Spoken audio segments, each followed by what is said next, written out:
Hi everyone, welcome to LPW Solutions. In this video, I will show you a project on next day AQI forecasting using deep learning. This project predicts the air quality index for the next day using historical air quality data. So before we dive into today's project, let's take a moment to understand some basic for those who are new to this field. First one, what is AI?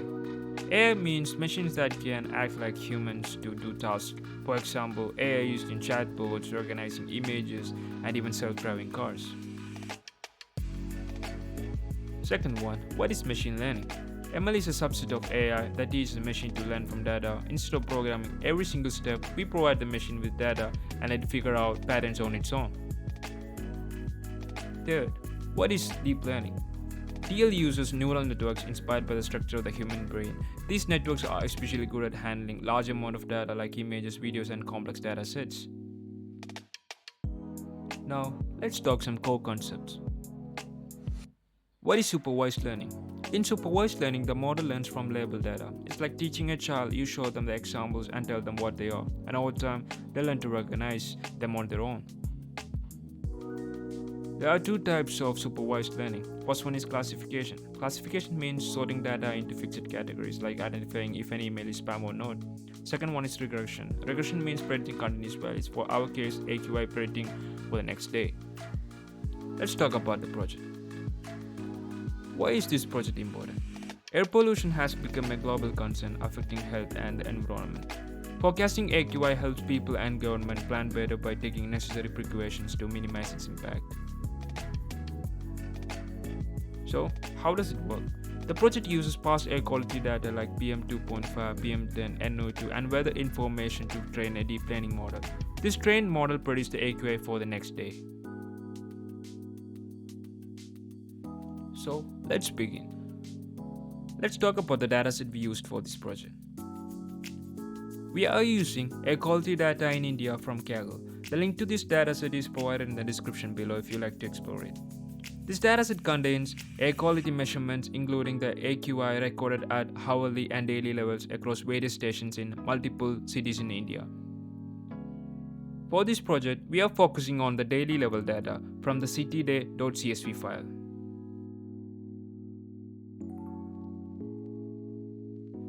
Next is pre-processing section. First, I loaded the cityday.csv file. Then filter the dataset to extract only the data for Ahmedabad. Here I'm considering only one city. So once we have the relevant data, we move on to the next steps.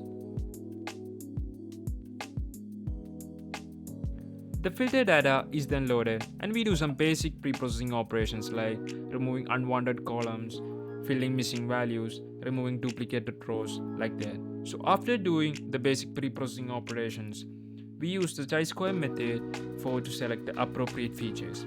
So using the chi-square method, we get the features and its scores. So the highest score feature has its highest importance.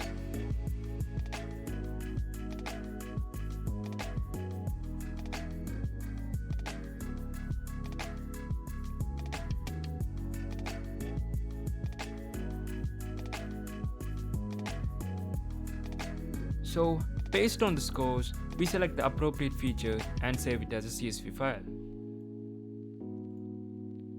To prepare the dataset for the next day's prediction, I remove the first row value of the AQI column and remove the last row values up to the SO2 column, then shift the AQI column values up.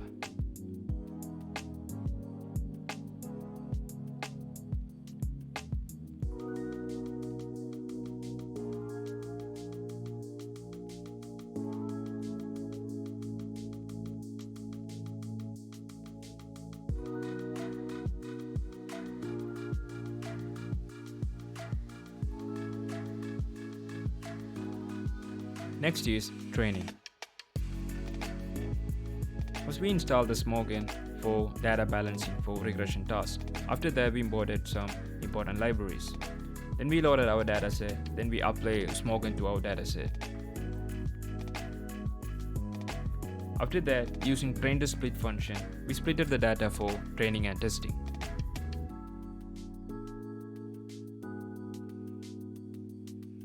Here, we used two min-max scalar, one for features and one for our class. After that, the two min-max scalars are saved for future purposes.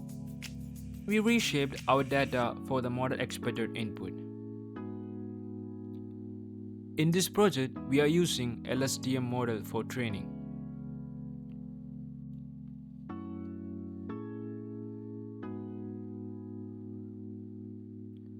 We trained the model for 15 epochs.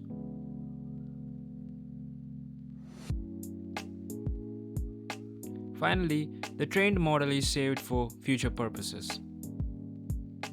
Here, you can see the validation loss and the training loss of the model.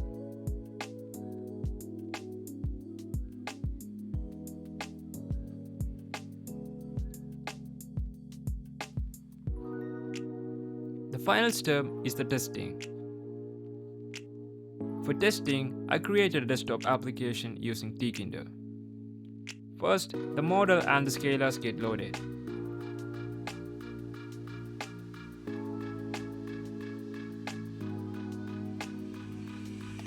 In the parade function, we can see that the data from the UI is converted to a data frame. And then we scale the data and give input to our model. The model will also give us a scaled output data. So we'll use an inverse transform function to convert the scaled output to the original value.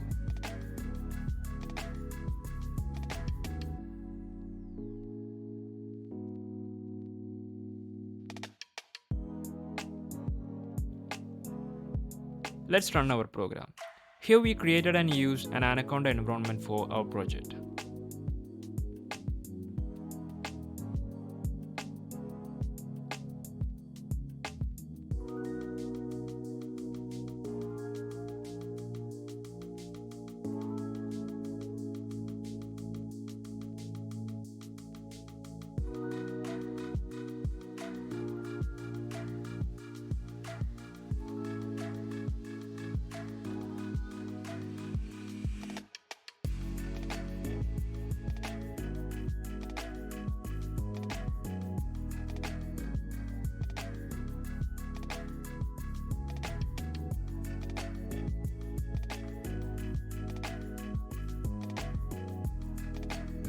So that's for today's video.